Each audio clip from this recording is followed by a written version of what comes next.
Mummy जी हमार बहन के बियाह बा, एगो लहंगा खरीद दी ना। बाक कनिया तुहू बुड़बके बारू।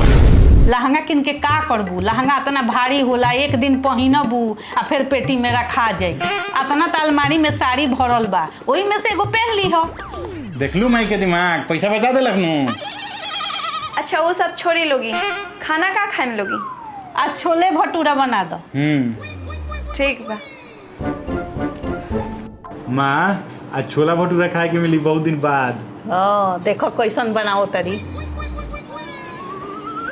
हेली लोगी, मार भात खाई लोगी। मार भात? हाँ कनिया तू बुड़बके हो का? कहनी है छोला भटूरा बनावे के, बना देलू मार भात। ना मम्मी जी, हम दिमाग लगैनी हाँ। छोला भटूरा खैती लोग तो पेट खराब होइत, अब पेट खराब होइत तो डॉक्टर ढूंढी जैती लोग, आ डॉक्टर बोलित कि मार भात खा। यही से पहले ही मार भात बना देनी हाँ कि डॉक्टर के खर्चा बच जाई। देखनी हमार दिमाग, पैसा बचा देनी नूरवा लोगी के। ए जी हमरा मम्मी के बहुत याद आवता, नैहर ले चली ना। बार बार मायके जाके धुन धले ले बका तारा। अभी नु 6 महीना पहले मायके गरलू ह। जा हम ना लेके जाए मायके। लागत आप दिमाग लगावे के पड़ी। कनिया 2 कप चाय तनी बनाओ तो। रबर हाथ नहीं के का बना के पीही। ये कैसे बोला करू तू? हम बोले हम नौकरानी बनी का कि सारा लोग की ड्यूटी बजावत रहे। बाबू बाबू का माई? भाई देख के ना जबान लड़ावती है हमरा से। एकरा के जल्दी नैहर भेज तो, एकदम मन बढ़ गइल बा। तोहरा इतना हिम्मत के हमरा माई से जमा लड़ देलू। चलो नहीं यार, चलो तेरा के नहीं यार पहुंचन तब तेरा पता चली। चलो प्लान कामयाब हो गई।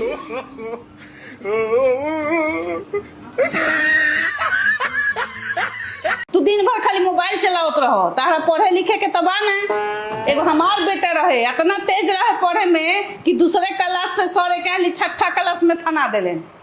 दादी हम कैसे क्लास फानेम? हम फानेम तो हमार गोड़े हाथ टूट जाए। ऐसे कि क्लास हमार 4 तल्ला पे बा। मम्मी जी नैहर गडनी है न, तही देखी मम्मी हमार साड़ी है देली है।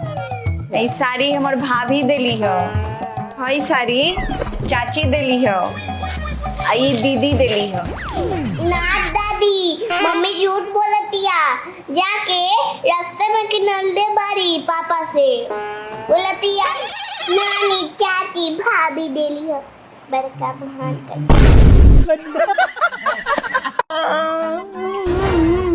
कावल मां काहे रोत रू?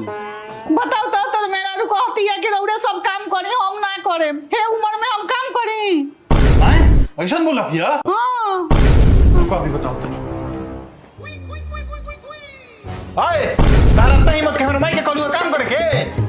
हम कहाँ कुछ कहनी? का कुछ कहनी? हां कहलू हमरा माई से अभी बोलल तारू।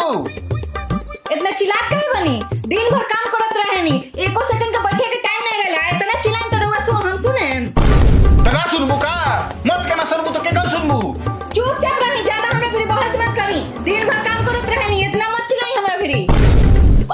झगड़ा लगा के खूब मजा होता। तो हमरो तारा भी चिल्लाए के शौक नहीं के। तारा से बोलेला हम खखुआए लेकी। तो रउआ से बोले लगे खपुएल बा, जाई नहीं हमा। दिन भर काम करत। अब जा, जा से भाई। माँ आज के बाद ये औरत के हाथ के बनावल हम कोनो खाना ना खाएम। कल से तू खाना बनई है। पता ना अपना आप के का समझे ले। जाए दो बाबू हमार, मत खिसिया ना ओकर मन बगल बैठे। अरे नादान नु बिया, सिखैबो तो समझ जाई। भाभी चली ना खाना खा ली। हम ना खाएम, जाई रउआ खाली। अरे तो मर्द मेहरारू में तो झगड़ा होबे करेला, तो ऐसे लोग खाना ना खाई। चली खाई। हम ना खाएम, जाई रउआ। भाभी देखी रउआ ना खाएम नु तो हमू ना खाएम। हमरा चलते हमर ननद उपास रहियन ना, ऐसा ना होखे देम हम। बबुनी जी हम बहुत खुश नसीब बानी कि रउआ हमर ननद बानी। हमरा चलते रउआ काहे उपास रहेम? चली हम खाना खा ले हम।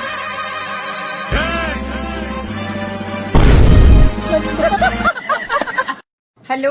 का दिन भर तू फोन कर करके हमरा के परेशान कर देता रू? जानते हो कि दिन भर हम काम करे नहीं ऑफिस में।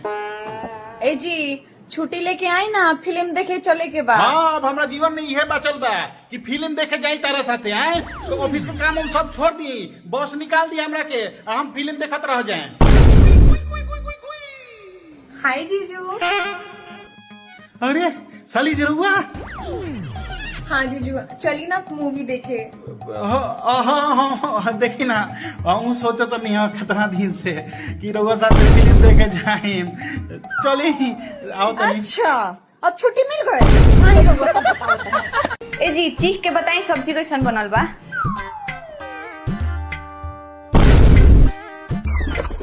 एक नंबर के घटिया सब्जी बनैले बारू। सब्जी नहीं बनावल जाला। एगो तो आदमी दिन भर मेहनत करके घर में आवेला कि घरे खाना अच्छा मिली, ऐसा नहीं सब्जी बनैले बारू तू। सब्जी हम नहीं की बनैले।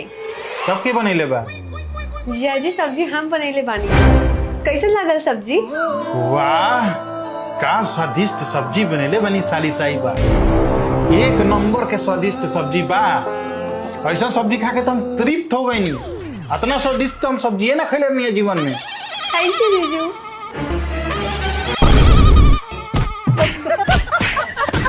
कैसे बन के बैठल बानी? जाई ना तैयार हो जाई, हमरा नैहर से लोग आवता। हाँ तो का हो गए? कौन मार राजा महाराजा आवता लोग एकदम सस सवर के आरती के थाली लेके बैठल रही कि आई लोग तो आरती उतारे। मत है तैयार, जाई बैठल रही। दीदी हम आ गई नी। अरे हमर बहिन आओ। दीदी प्रणाम। हाँ खुश रह खुश रह। जीजा जी कहाँ गए? अहो भाग्य हमारे जो हमारे घर हमारी साली पधारी। स्वागत है स्वागत है। मम्मी जी रउआ बोले नहीं नू कि बगल वाली भाभी से सीखो, बगल वाली भाभी से सीखो। हाँ तो अच्छा बड़ी तो कहे ना, अच्छे आदमी से नु अच्छा बुद्धि सीखल जाला। जाना तानी बगल वाली भाभी का कइले बड़ी का? वो अपना सास के सारा गहना बेच के या नैहर सब पैसा भेज देली। जाए दो कनिया, तू बहुत अच्छा बाड़ू, तू उनकर बुद्धि मत सीखी है। मम्मी जी पहले नु बोलेला, हम वो बेच देनी। ए जी सुनी ना, हमार भाई के बियाह होखे वाला बा, तो सिखा दी कि मेहरारू के साथे कैसे रहल जाला। ठीक बा, वो है ना, तू जा। जीजा जी मरनी का है? ये से मरनी है कि मेहरारू कभी भी हाथ उठा सकतिया, तो हमेशा सेल्फ डिफेंस ला तैयार रहे के चाहिए। कहीं देखो कब देखा था रनू? हाँ कब कहे तुरला? जीजा जी हम कहाँ पूर्णिया? कभी भी मेहरारू के गलती होके तो गलती तहार होला, मेहरारू के ना। ठीक बा सॉरी जीजा जी, कब फोड़ देनी?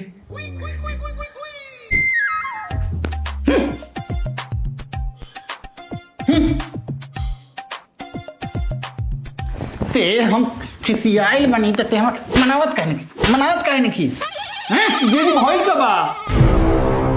मेहरारू कभी भी बिना मतलब के रूस सकतिया, आ मेहरारू के मनावल पति के जन्म सिद्ध कर्तव्य है। समझला बुढ़बड़? दीदी हम बियाह ना करेम, शादी खातिर हो के फंस गइल बानी। करही के पड़ी। हम ना करेम, मत के रोज रोज के टॉर्चर सही। सास नु कभी माई नहीं बन सकत, अब बहुत हो गई, अब हम बूढ़ियों के सेवा ना करें। संपत्ति चाहिए सास के बेटा चाहिए, सास के बेटा के कमीनी चाहिए, आ सास के सेवा ना चाहिए। तो जा तनी सब संपत्ति बेटी के नामे लिख देवे। मम्मी जी हम सेवा ना करम तो की करी? रउआ तनी तनी बात में खिसिया जानी। कनिया पहली बार तीज करता रू, कतनो प्यास लगी नु तो बर्दाश्त करी हो, पानी मत पी हो, ना तो अगला जन्म में बंदरिया बन जेबू। ठीक बा मम्मी जी। अरे वाह आइडिया, इनका के नु पानी पिया देता नहीं, ये पानी पिहन तो अगला जन्म में बंदरिया बन जेहन, हमारे इंसान के रूप में जन्म हो जाई तो हमारे पीछा छूट जाई। अब मजा आई। ए हो तू हमरा ला भूखल बालू नु तो हमरा अच्छा नहीं लागत। एगो काम करो, प्यास तो तोरा लागिए गइल होई, लो शरबत बना के लिए आइल बनी, पी लो। हम ना पियम। देखो हमरा दारा के ऐसा देखल नहीं के जात, पी लो। ले जाई, हम ना पियम। तारा हमार कसम बा, पियो। लागत है ना मनी हन, ई पनिया के नु काले पी ले हम। ठीक बा, रख दी यहाँ।